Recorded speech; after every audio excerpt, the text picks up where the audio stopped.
The baseball game. That's what's going on for my weekend. My mom's birthday's today, but she said she wanted to go out with some friends tonight, so we'll probably do a little something for her tomorrow.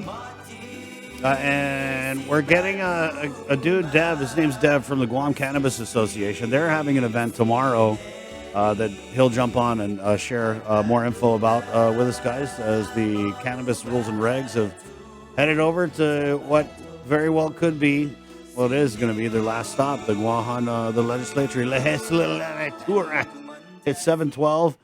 He's about to get on a plane, so we want to get Landon Aydlett of the National Weather Service, but he's not wearing his NWS hat. He's actually wearing his Make a Difference in the Community hat, Landon. I saw this. I was watching that Mayor's Council meeting. I know you guys did a presentation to the Mayor's Council of Guam talking about the Hagu Foundation. So, Landon, thanks for joining us. I know you just got a few minutes, so you're addressing a real critical issue in the community with this foundation. So let's just start there, Landon. Good morning. Good morning, Chris, and good morning, Guam. This is definitely something that's been a passion of mine since 2018 when I had two run-ins with attempted suicides weeks apart from each other. So then Senator Louise, she contacted me because she had a suicide close to her about that time as well. And she said, let's see what we can do about this and see what we can learn about the efforts on this island and see how we can make a difference. And so we started asking questions and meeting with people in the mental health community and the suicide prevention community. But we hit a dead end eventually, not knowing exactly where to go. Plus, she got busy with her duties as senator. I got busy with my job as a weatherman. But after a report from Dr. Annette David, and she's been in the news broadcast already this morning on several subjects, great person. She does a lot of great work for Guam. She put a research in the newspaper and about the suicides through 21 so far last year. And so Louise contacted me. She's like, are you ready to do this? And so I said, absolutely. It's now as good a time as ever. So she said, well, I think we need to start a nonprofit. That way we can consolidate, organize our efforts, and really have a presence in the island. And so that kind of spooked me because I knew that with a nonprofit, that would require definite commitment. It would require work and focus. And so we ended up doing a series of interviews with some Mayor Jesse Allig on K57, and we mentioned the nonprofit, and it still spooked me. I was still on the fence, but I met some people at Home Depot that night talking in the aisle, and they said, we heard your interview, and we are very passionate about this suicide prevention and awareness efforts. And so I'm thinking, if I can get these two on a board, I think we can might make a nonprofit work for this effort. And so that was Paul and Shelley Calvo. Oh, nice. And so I contacted them the next day and I said, would you be interested in serving on a board with us on a nonprofit? And they said, absolutely, yes. So we got more support from some of our friends and colleagues in the area. And so we have a board of 6 people. We just rolled out our Hagu Foundation. We are filing our paperwork last week. We had some meetings through November, December, getting ideas and plans, because what we want to do is we want to supplement the community of suicide prevention awareness, because we're not mental health experts, we're not professionals in that area, but we are people in the public, everyday people concerned about this topic. We've been affected by suicide, and anybody can commit suicide, anybody can attempt, and everybody can be affected. And so I think, therefore, everybody should be somewhat involved in some area of capacity. And that's what we're here to do, to supplement that community and see how we can get involved. Think outside the box. We want ideas, action items, and to dig into the community and find out where the problems are.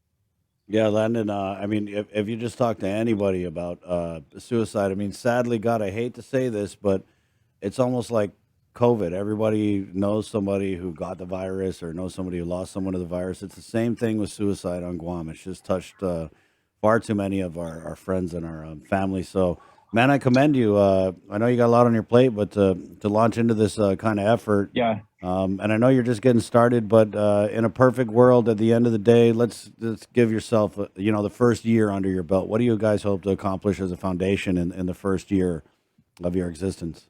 Well, we have a lot of great plans, and the Mayor's Council were most welcoming and supportive of our efforts. And so I commend the Mayor's Council, all the mayors and vice mayors of Guam. Thank you so much for your support and your interest, because I work with the mayors closely for the Weather Service, and we have a great working relationship. And this is also going to spill over to the suicide awareness efforts. And so we have plans. Once I get back from this trip, Paul and Shelly are also off island. Once we all get back, we're going to have a board meeting and plan our first steps. And one of those things we want to look at is having an island-wide roundtable, pulling leaders and everyday people from across the island, from different socio-economic groups, bring them together and just talk.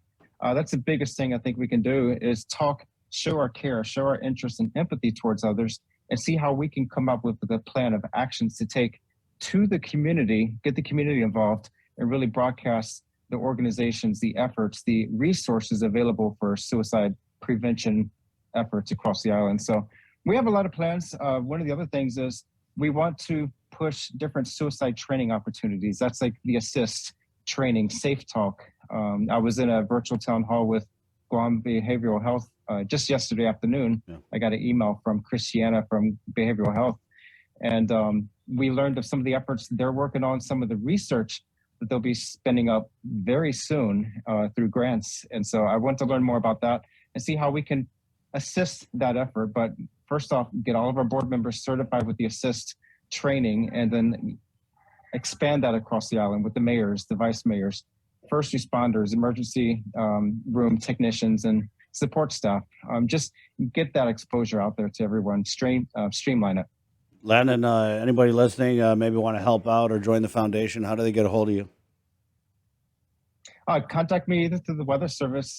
They can reach out to KUAM. You all have my contact information. Yeah. Find me at the National Weather Service, also my personal email. And feel free to, if you publish this, put my personal emails. That's landonaydlett@gmail.com or marcus.aydlett@noaa.gov.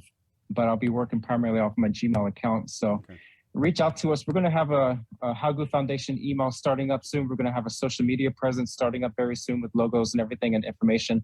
And we're going to publish our resources that's available on the island just to really get that out to the community. And we really want to partner with people, not so much about money and stuff. That will come. I have faith that the money will come in as needed, that we need to use it. But I really want ideas. I want conversation, ideas, plans, and how we can really link the community, the people that are in need, to those resources. Because our numbers are so high. We have so many great organizations on this island in this effort, but why are our numbers so high? And it's that why that I want to know, that why, and how we can answer that question and fill some of those needs. Good stuff, Landon, man. I hate to do this, but you know me. Hopefully we could get a little bit of 3-day weekend weather before you hop on that plane. Just real quick, man. Mix of showers. It's what you're seeing right now. It's not going to be that bad out there. We've had some off and on showers, and we're looking at a little trade wind surge coming through. So it will be breezy through the weekend, but it's not going to be a washout. We're not looking at heavy downpours and any kind of flooding concerns, but it's just going to be an off and on mix of sun and showers. So really not a bad weekend. Have a great weekend. I will be back next weekend. Right on. I'm going home to collect some of these, and my family does not know. We're going to be putting a lot of information about this early in April, about this mega project. So we are so excited. Right on. Maybe you could tie in. There's so much bad news out there. Yeah, there's so much bad news out there, and I think anybody can make a difference, and that's what we want to do, is rally the islands around something fun, something exciting, bring people together, and have more good news on this island. This is going to be one of those. So just coming a teaser. Up in April, we'll start putting out some information. It's a teaser, yeah. Thank you, Landon. I'm excited, and thank you for your help. Of course, my friend. Take it easy, and thanks for that weather. And I'm going to catch my flight real quick. Yeah, go ahead. Yeah, good for you.